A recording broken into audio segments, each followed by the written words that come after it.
Bernard Gregg kien skorretta għal kollox dwar is-servizz tal-IVF pajjiżna hekk kif f'intervista fuq il-paġna ta' Facebook tiegħu f'attentat li jirbaħ xi punti politiċi spiċċa żelaq fin-niexef u qal li dan it-trattament mhux qed jingħata b'xejn.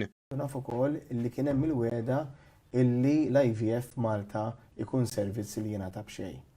Sfortunatament, l-unika ħaġa li qed tingħata b'xejn hija l-għajnuna medika, il-konsulenza. Hija ċara li sfortunatament f'pajjiżna mhux veru li dan it-trattament qed jingħata b'xejn.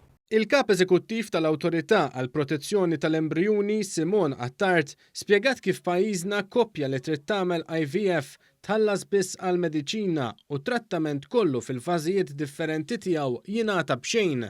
Dan jammonta għal spiża ta' bejn 10,000 u 13,000 euro għal kull proċess li tinġar kollha kemm hi mill-istat. Meta qed nitkellmu s-servizzi l-oħra li huma mogħtija b'xejn huma varji, jibdew mill-xogħol kollu tal-patoloġija, l-testjar, il-blood work kollu, għandek fejn jidħol bloods ta' ġenetika, għandek is-servizzi tal-geneticist, urologist, it-tobba kollha, il-nurses, għandek ukoll l-ultrasounds u l-follicle tracking, il-diversi wkoll testijiet li nagħmlu tul il-proċess kollu, għandna wkoll is-servizz kollu tal-embrioloġija li huwa b'xejn, ukoll is-servizz li jiġi wara. Fl-intervista Bernard Gregg kompla jisħaq kif is-servizz mhuwiex bla ħlas u saħansittra jrid jara li tibda tingħata wkoll